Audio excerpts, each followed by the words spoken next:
هذا الفيديو هو أسئلة عن الكثافة. ناخذ أول مثال. يبلغ حجم عينة الإيثانول 240 مليلتر وكتلتها 190 جرام. احسب كثافة الإيثانول. إذا كانت الكتلة بالجرام والحجم بالمليلتر ما يحتاج إن احنا نحول إلى الوحدات الدولية. فأول شيء نسويه إن احنا راح نحط المعطيات. الام من كلمة ماس اللي هي 190 جرام، أما الحجم 240 مليلتر. الكثافة اللي هي رو، النسبة ما بين الكتلة إلى الحجم. إذن راح نعوض بكتلة الإيثانول اللي هي 190 جرام على 240 مليلتر، فهذا راح يعطيني 0.79 جرام على مليلتر. احسب كثافة عينة من الزئبق حجمها 500 مليلتر وكتلتها 6.8 كيلوغرام ونبيها بوحدة الجرام على المليلتر. نحط المعطيات. فإذن أول شيء الماس هي 6.8 كيلوغرام. طبعا الصفر هذا غير معتبر، تقدر تحطه ما راح يغير من الحسابات في شيء. أما الحجم 500 مليلتر. الحين هو يبي وحدة الكثافة بالجرام على المليلتر، فالكيلوغرام هذه لازم أحولها إلى جرام. عشان أحول من كيلوغرام إلى جرام يعني أنا قاعد أحول من كبير إلى صغير. لازم الكبير أضربه عشان يصير صغير، لكن أضربه بكم؟ كيلو يعني 1000، فضرب 1000.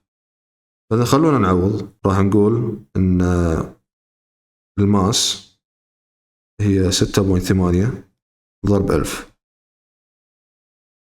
فهذا راح يعطينا 6800. الحين نقدر نعوض. راح نقول إن الرو هي كتلة العينة على الحجم. كتلة العينة اللي هي 6800 لازم نحط الوحدة إن هي جرام، والحجم نفس ما هو 500 مليلتر، فهذا راح يعطينا 13.6 جرام على مليلتر. احسب كثافة قطعة مكعبة من الفولاذ كتلتها 40 جرام وطول ضلعها 1.75 سنتيمتر. نرسم. أنا راح أحاول إني أرسم المكعب.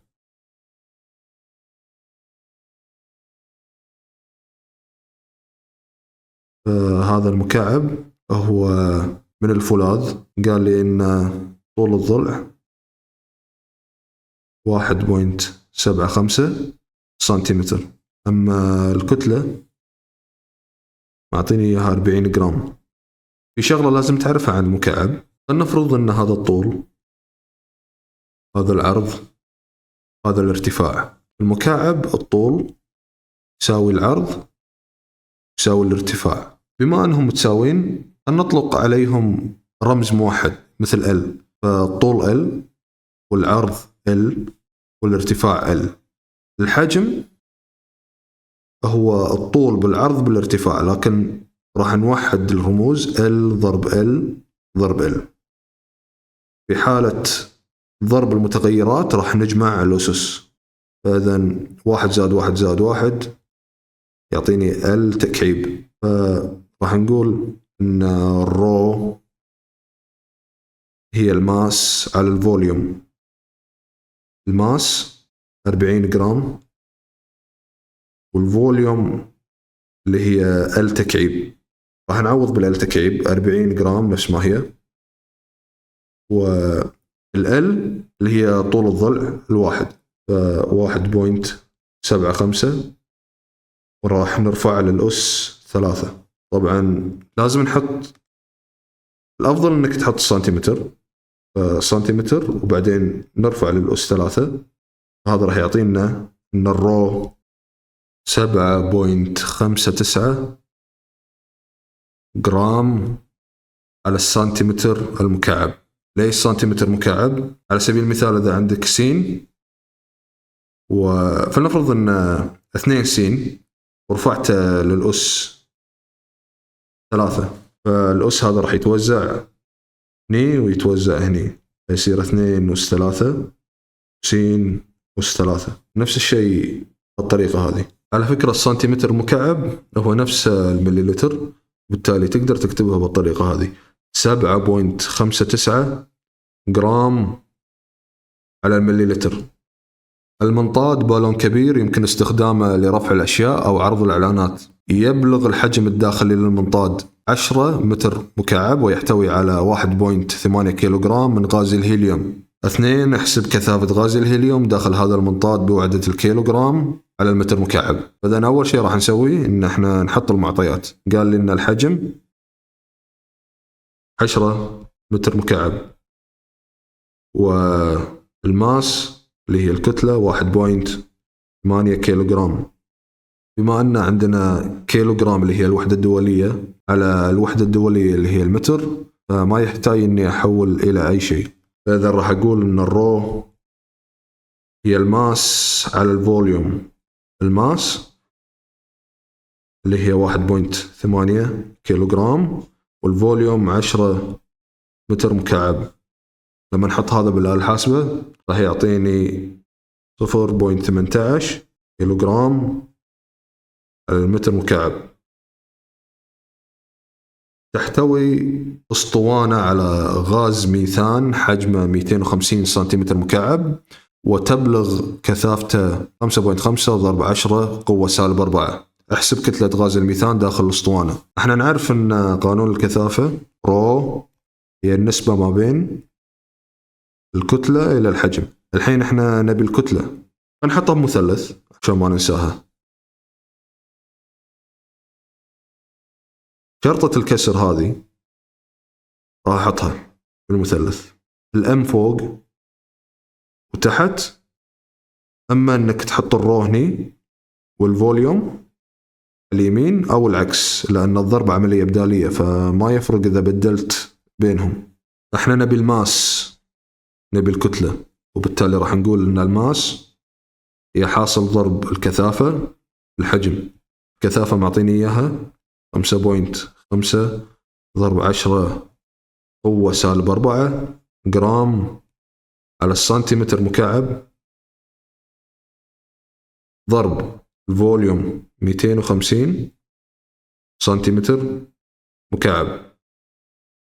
لاحظ أن الوحدة هذه اللي بالبسط راحت مع الوحدة اللي بالمقام، فيتبقى عندي الجرام اللي هي وحدة الماس. فإذا راح نقول أن الكتلة تساوي 0.1375 جرام. فلنفرض أنه قال لك أبيك تحول لي من الجرام إلى كيلوغرام، راح تسوي. احنا قلنا إذا حولت من كبير إلى صغير لازم تضرب كم، لأن الكيلو هو 1000 فأضرب ب1000. زين إذا العكس لازم تقسم على 1000. في هذه الحالة لازم أقسم على 1000.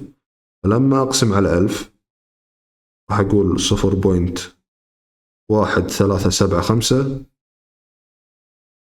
على 1000. هذا راح يعطيني النتيجة اللي هي 1.375 ضرب 10 قوة سالب 4 كيلوغرام. تقيس منى كثافة قطعة فولاذ فتستخدم طريقة الإزاحة لإيجاد حجمها. تظهر القياسات التي توصلت إليها منى على الرسم التخطيطي أدناه. احسب حجم قطعة الفولاذ وكثافتها. أول شيء لازم نحط المعطيات. معطيني إن الماس وتشوفها واضح عن طريق الميزان الحساس هذا 620 جرام. أما الفوليوم إذا قلت لي إنه هو هالقيمة هذه فجوابك خطأ، لأن الطريقة هذه يسمونها الإزاحة، فلازم تحسب الدلتا في اللي هو التغير في الحجم، وأي دلتا يعني النهائي ناقص الابتدائي. فإذا أول شيء لازم نعرف إن الV1 كم، بعدين نعرف الV2 صارت كم.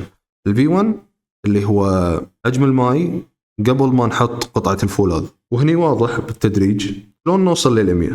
فإذا بدينا من 0 نصعد 20، بعدين 40، بعدين 60، بعدين 80، وراح نشوف نفسنا وصلنا عند 100. فإذا الماي عند 80 ملي لتر، هذا الV1. الV2 بعد ما حطينا القطعة ارتفع الماي، فكل تدريج 20، فهني 120، أصعد فوق شوي 140، فوق 160. فإذا الV2 واقفة عند 160 ملي لتر. الحين نقدر نعوض، راح نقول ان الدلتا في، الV2 اللي هي 160 والV1 اللي هي 80، يعطينا ان الدلتا في 80 ملي لتر. الحين نقدر نعوض بالقانون هذا، الرو اللي هو الماس الكتلة، الحجم. الرو الكتلة اللي هي 620 جرام، أما الفي يقصد فيها ترى الدلتا في، لأن الدلتا في هو حجم هذه القطعة. فإذا راح نعوض 80 ملي لتر، هذا راح يعطينا 7.75 جرام على ملي لتر، وهي نفسها 7.75 جرام على السنتيمتر المكعب.